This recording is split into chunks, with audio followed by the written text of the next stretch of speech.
Hello friends, welcome back to our channel. ఈరోజు మనం ఈ వీడియోలో మనల్ని సక్సెస్ నుంచి దూరం చేసే 3 అలవాట్ల గురించి మాట్లాడుకోబోతున్నాం. ఈ అలవాట్లు మీకు కూడా ఉన్నట్లయితే వెంటనే మార్చుకోండి. లేట్ చేయకుండా ఆ అలవాట్లేంటో ఇప్పుడు చూద్దాం. వీడియోని స్టార్ట్ చేసే ముందు ఇంకా మన ఛానల్ని సబ్స్క్రైబ్ చేసుకున్నట్లయితే ఛానల్ని సబ్స్క్రైబ్ చేసుకుని పక్కనే ఉన్న బెల్ ఐకాన్ని క్లిక్ చేయడం మర్చిపోకండి. నెంబర్ 1, విజయవంతం కాని వ్యక్తులు డిఫాల్ట్ జీవితాన్ని గడుపుతారు. అయితే విజయవంతమైన వ్యక్తులు వారి జీవితాన్ని అందంగా రూపొందించుకుంటారు. అయితే ఒకరోజు నేను లైబ్రరీకి వెళ్ళినప్పుడు అక్కడున్న ఒక వర్కర్ని కలిశాను. అతను చాలా ఏళ్లుగా అక్కడే పనిచేస్తున్నాడు. నేను అతన్ని మీ జీతం ఎంత అని అడిగాను. అప్పుడు అతను నా జీతం 8,000 అని, అతనికి పెళ్ళై పిల్లలు కూడా ఉన్నారని చెప్పాడు. ఇంకా అతను 5 years నుంచి అక్కడే వర్క్ చేస్తున్నారని చెప్పాడు. ఏదో ఒకరోజు అదృష్టం రాకపోతుందా, జాబ్ పర్మనెంట్ అవుతుంది, మంచి శాలరీ వస్తుందనే ఆశతో ఉన్నానని చెప్పాడు. అప్పుడు నేను అతనికి 8,000 అంటే చాలా తక్కువ కదండి, ఫ్రీ టైంలో ఎందుకని మీకు ఇంట్రెస్ట్ ఉన్న దానిపై ఫోకస్ చేయలేకపోతున్నారు, దానిపైన ఫోకస్ చేస్తే మీకు ఎక్స్ట్రా ఆదాయం వస్తుంది కదా అని చెప్పాను. అప్పుడు అతను చెప్పిన విషయం విని షాక్ అయ్యాను. అతను ఏం చెప్పాడంటే, మన రాతలో అదృష్టం లేనప్పుడు మనం ఎంత కష్టపడినా శూన్యమే అని ఒక ఉదాహరణ ఇచ్చి నన్ను కన్విన్స్ చేయాలనుకున్నాడు. అతను చెప్పిన విషయం ఏంటంటే, ఒక పేదవాడు ఉంటాడు. అతనికి పార్వతీదేవి పరమేశ్వరుడికి చెప్పి కుబేరునిగా మార్చమని అడుగుతుంది. అయితే అప్పుడు పరమేశ్వరుడు అతని రాతలో అదృష్టం లేదని, మనం ఎంత చేసినా వృధానే అని చెప్తాడు. అప్పుడు పార్వతీదేవి లేదు, ఎలాగైనా చేయాలి అని మొండి పట్టుబడుతుంది. సరే అని పరమేశ్వరుడు అతను వెళ్లే దారిలో బంగారమున్న మూటను దీవెనగా వేస్తాడు. అప్పుడు ఆ వ్యక్తి రోడ్డుపైన కళ్ళు కనపడని వాళ్ళు నడిస్తే ఏమైనా ఇబ్బంది అవుతుందా అని ఆలోచించి కళ్ళు మూసుకుని నడిచి అక్కడి నుంచి వెళ్ళిపోతాడు. ఈ ఉదాహరణ నాకు చెప్పి నన్ను కన్విన్స్ చేయాలని చూశాడు. కానీ నేను అతనికి నిజంగా దేవుడు అలా చేసినా కూడా, ఒకవేళ నువ్వు కష్టపడితే తప్పకుండా ఫలితం ఇస్తాడు, జీవితం ఇచ్చే శక్తి దేవుడికి ఉన్నప్పుడు దాన్ని మార్చి రాసే శక్తి కూడా దేవుడికి ఉంటుందని చెప్పాను. అలా చెప్పి అక్కడి నుంచి వెళ్ళిపోయాను. ఆ మనిషికి ఏ మాత్రం అవి మెదడుకి ఎక్కాయో నాకైతే తెలియదు, కానీ మనం సక్సెస్ అవ్వకపోవడానికి కారణం దేవుడిపై వేయడం నాకు నచ్చలేదు. బట్ విజయవంతం కాని వ్యక్తులు పెద్దగా ఆలోచించడానికి భయపడతారు.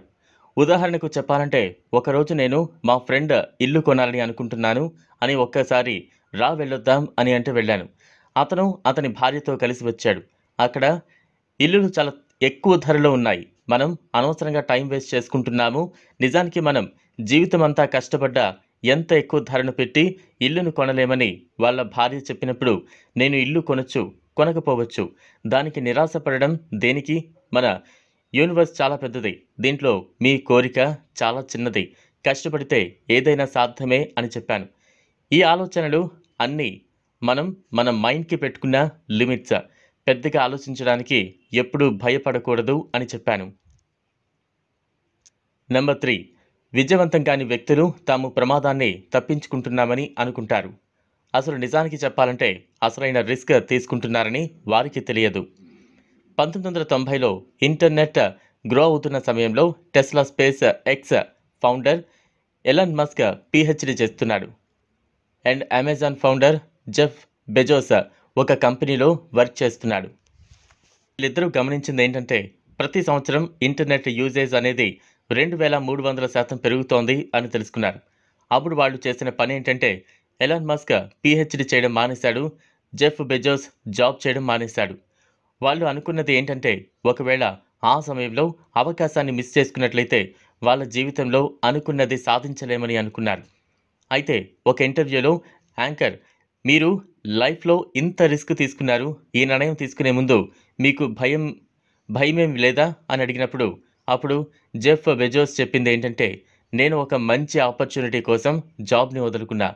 నాకు ఒక 90 years ఇచ్చిన తర్వాత నేను ఎప్పుడైనా ఈ విషయం గురించి ఆలోచిస్తే, ఆ రోజు ఆపర్చునిటీని వదులుకోవడం వల్లే నేను ఈరోజు ఈ పరిస్థితుల్లో ఉన్నానని నేను ఎప్పుడు కూడా గిల్ట్గా ఫీల్ అవ్వకూడదు అని చెప్పి అంటాడు. ఫ్రెండ్స్, ఇప్పుడు మేము పెద్ద రిస్క్ని తీసుకోలేం అని అంటారు, కానీ క్యాలిక్యులేటెడ్ రిస్క్ని తీసుకోవచ్చు. సో మనం ఏదైనా ఎక్కువగా సాధించాలి అని అనుకుంటున్నప్పుడు ఎక్స్ట్రా ఎఫెక్ట్స్ని తప్పకుండా పెట్టాలి. దానిపై డైలీ 3 to 4 అవర్స్ టైంని స్పెండ్ చేయాలి. మంచిగా ప్లాన్ చేసుకోవాలి. మన దగ్గర ఉన్న స్కిల్‌ని డెవలప్ చేసుకోవాలి. రేపు పొద్దున్న ఆ స్కిల్స్ మనకి డబ్బుని తెచ్చిపెడుతుంది. అదృష్టంపై ఆధారపడకూడదు. కలలు కనడానికి భయపడకూడదు. రిస్క్ తీసుకోవడానికి ఆలోచించకూడదు. ఈ 3 అలవాట్లు మిమ్మల్ని విజయవంతమైన వ్యక్తులుగా మారుస్తాయి. సో ఇది ఫ్రెండ్స్ ఇవాల్టి వీడియో. ఈ వీడియోపై మీ అభిప్రాయాన్ని కామెంట్ బాక్స్‌లో కామెంట్ చేయండి. అలాగే మీకు ఈ వీడియో నచ్చినట్లయితే తప్పకుండా లైక్ చేయండి, షేర్ చేయండి. మరియు ఇలాంటి ఉపయోగకరమైన వీడియోల కోసం ఛానల్‌ని సబ్స్క్రైబ్ చేసుకుని పక్కన ఉన్న బెల్ ఐకాన్ని క్లిక్ చేయడం మర్చిపోకండి.